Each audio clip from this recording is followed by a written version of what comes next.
Fellas, thank you so much for being here. You got to tell me all about this series.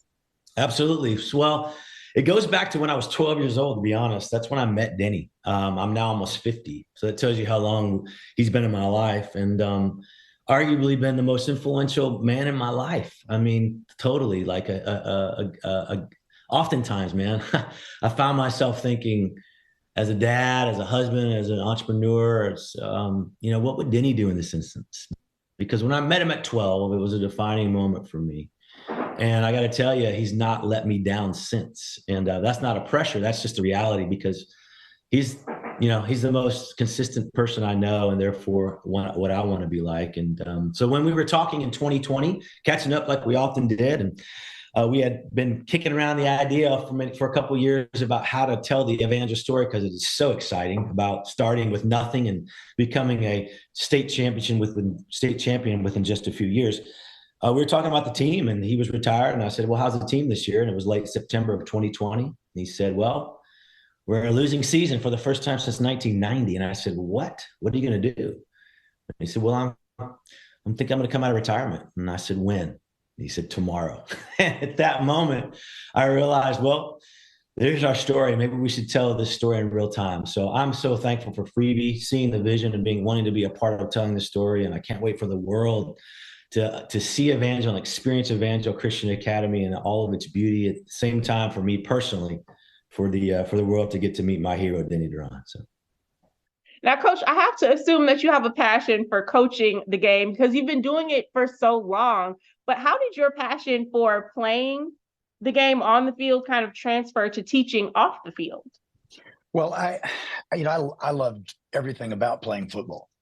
I like practice. I was one of those crazy guys that just thought it was great that everybody had their own uniform and that we were able to show up every day at 5 o'clock or 3 o'clock in the afternoon and knock each other around.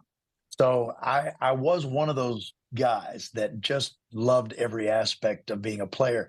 And the transition just seemed to be so natural for me. I was the youngest head coach in America in college ranks at Evangel University when I was 24 years old. And I mean, those poor boys, honestly, but still, I was coaching at 24. I just left the Washington Redskins camp because I felt God called me away from the NFL, and I thought I was through with football.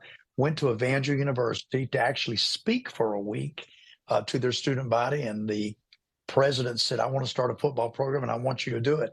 Well, I wondered, how is that going to translate?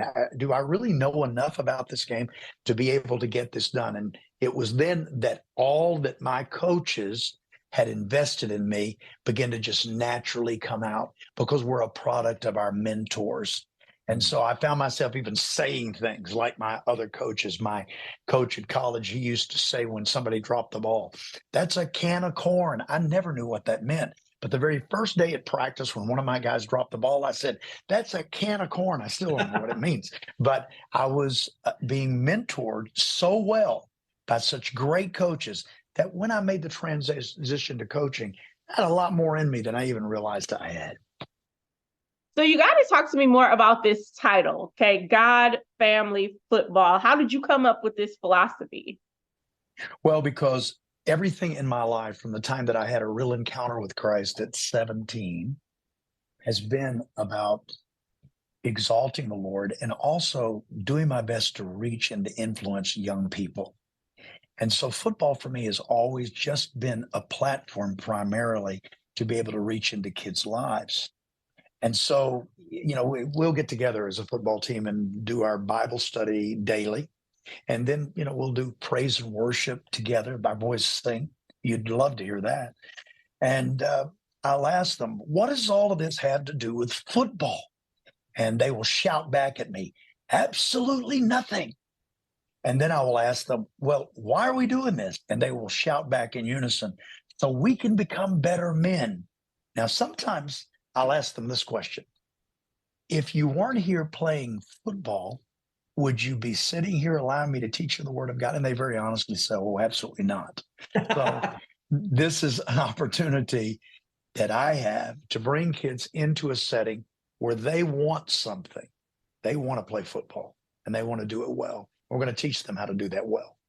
But then at the same time, I'll get what I want, and that is to be able to influence their lives for God. Well, thank you so much, fellas, for being here. I really appreciate you, and I can't wait for everyone to tune in to God Family Football.